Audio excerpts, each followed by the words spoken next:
Et ce soir, on va parler du Bacchus Business Club avec Rodolphe Vartel, directeur de Terre de Vin. Merci d'être avec nous. Bonsoir. Bonsoir Christophe. Alors, Bacchus Business Club, un club, bien évidemment avec Bacchus, il y a derrière, on pense au vin, un club qui va réunir entrepreneurs, grands chefs d'entreprise, mais aussi vignerons, propriétaires.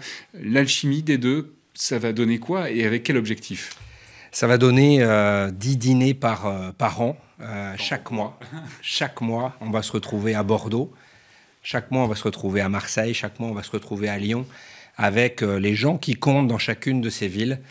Et nous allons inviter effectivement des chefs d'entreprise influents et des vignerons influents qui ont tous envie de se rencontrer pour partager ce goût d'entreprendre et partager ce goût du vin. C'est ce qui va vraiment nous réunir tout au long de l'année, avec en filigrane la volonté de se rencontrer. La demande n'a jamais été aussi forte de vouloir se retrouver.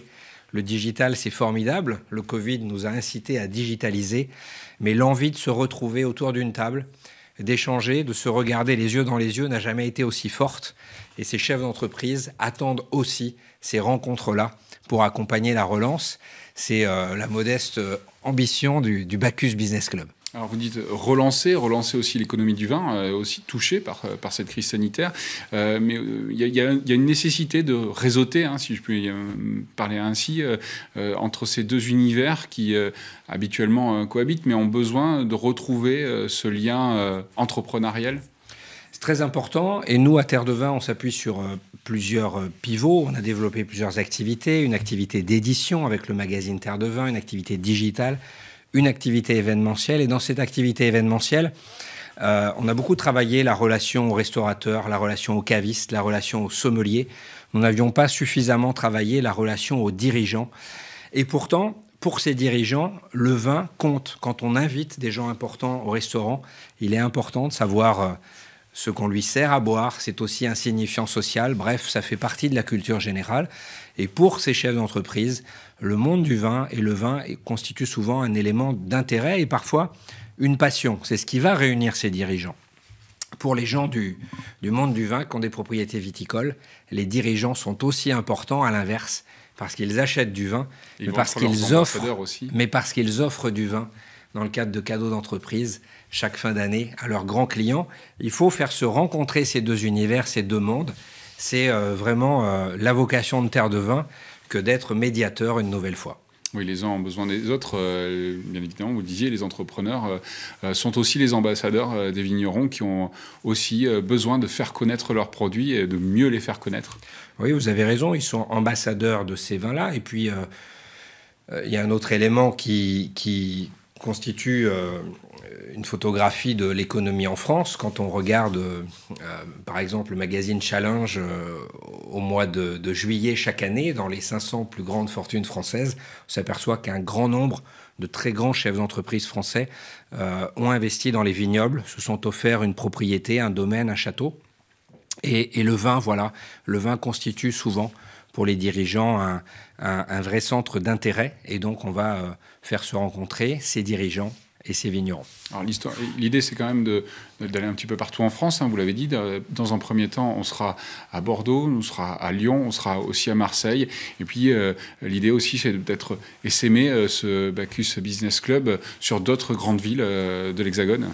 Alors, nous avons lancé dans un premier temps les villes de Lyon et de Marseille au début du mois de février, le 8 février. Nous venons cette semaine d'officialiser le lancement d'un club à Bordeaux. Et la force du Bacchus Business Club va être la force de l'engrenage, tous ces maillons qui vont s'apporter les uns aux autres des énergies, des personnalités, des réseaux, des influences. Et évidemment... Oui, parce qu'on parle dans ce petit monde-là aussi, ou dans ce grand monde-là, donc ça va... Exactement. Et puis les dirigeants d'entreprise ont parfois des antennes dans d'autres villes de France, et donc ont parfois envie de recevoir à leur table des gens qui comptent dans d'autres villes de France et d'écouter d'autres vignerons d'autres villes de France. Donc c'est la force de l'engrenage. Et donc pour répondre à votre question, l'objectif sera effectivement d'ouvrir d'autres villes. Après Lyon, Marseille et Bordeaux qui constituent la première des priorités, on doit d'abord réussir ce triptyque-là et réussir cette ouverture-là.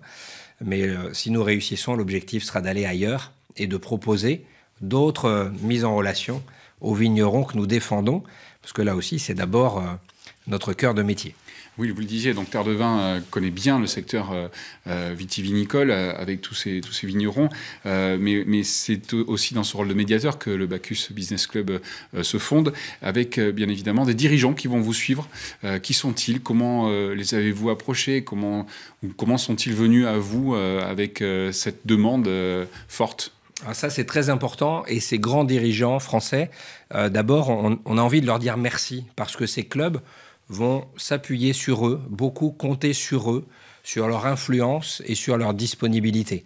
Donc merci à Jean-Yves Bettman, qui est le président de notre club de Marseille, qui a réussi avec Batimex une success story formidable.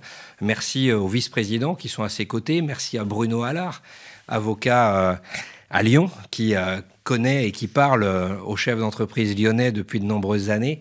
Et puis merci à Bordeaux, à Jacques Boin, qui a été longtemps directeur régional du Crédit Agricole, qui connaît parfaitement le monde de l'entreprise. Et la particularité de tous ces présidents est qu'ils jouent collectif. Ça veut dire qu'ils se sont enracinés dans une ville, dans une région, et ils ont envie de rendre à cette ville et à cette région. Et ça, c'est formidable au travers du temps qu'ils vont nous accorder. Ils vont nous faire partager leurs connaissances, leur expérience, leur réseau.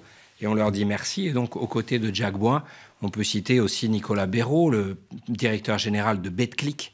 On peut citer Jean-Paul Callès, le PDG de Capingelec, des entreprises formidables. Puis on peut citer Carole Goudal, directrice du pôle business du groupe Sud-Ouest. Tous vont nous faire partager leur réseau, accueillir, recevoir, passer d'excellents moments et puis peut-être faire des affaires. Mais en tout cas, ils vont beaucoup nous aider. Donc, 1000 merci à eux. Alors, vous avez dit 10 dîners. Bien évidemment, la date sera en fonction des ouvertures et on va dire de la réouverture de ce qui nous tient en ce moment par rapport à la crise sanitaire. Vous avez quand même une petite idée ou au moins poser des jalons sur ces dates-là? On sera très respectueux, évidemment, des règles gouvernementales. Nous espérons que les restaurants pourront rouvrir au mois de mai ou au mois de juin. Et donc, nous espérons, dans chacune de ces villes, réaliser un lancement dès le mois de juin. Voilà, on espère que nous pourrons nous retrouver à plus de 50 convives dans une belle table gastronomique au mois de juin. Et donc, on espère, au mois de juin, pouvoir nous réunir pour, avec tous ces chefs d'entreprise, nous retrouver, échanger et échanger sur des projets pour le second semestre. Merci beaucoup, Rodolphe Levartel. Nous vous recevions bien évidemment pour le lancement donc, de ce Bacchus Business Club. Merci, très bonne soirée à toutes et à tous sur TV7.